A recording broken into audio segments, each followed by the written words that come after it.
how have the central bankers, this is my last slide because my 12 minutes are just up, have reacted to the truth coming out? They admit that they've been telling porkies, and now they propose to increase their power. So central bankers belatedly admit, oh, now that you've mentioned it, yes, banks create the money supply. So let's abolish that now.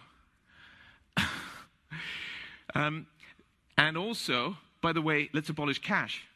So what should we do? Well, introduce digital cyber currency that central banks issue and control, and thereby gain total control over all economic transactions, decisions, and the whole lot you've just heard from the CEO of the GDI. So the greatest concentration of central banking power in history is really the bid they're aiming at. That's the central bank's goal. And, of course, digital accounts of dissenters and regime critics could be switched off. It would be very difficult to even purchase necessities. So this is an Orwellian dystopia of total control, the end of any freedoms. That's really what central banks are aiming at. Several central banks have, like the Bank of England, already prepared their microchip implant, RFID chip, to be implanted under your skin. And why is there sudden discussion about universal basic income from all the grassroots and inverted commas movements and billionaires?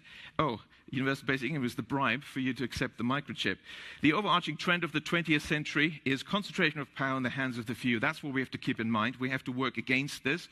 We don't want to have these unaccountable central planners making decisions. We need decentralization, and the solution, therefore, is to maintain public money in the hands of local community banks, decentralize decision-making, give local people the power in the form of local public banks and local not-for-profit community banks. As I walked in, I was delighted to see that the Gottlieb Duttweiler Institute is also about Genossenschaften, cooperatives, and of course, the majority of banks in Germany are cooperative banks, and that's really what we need. So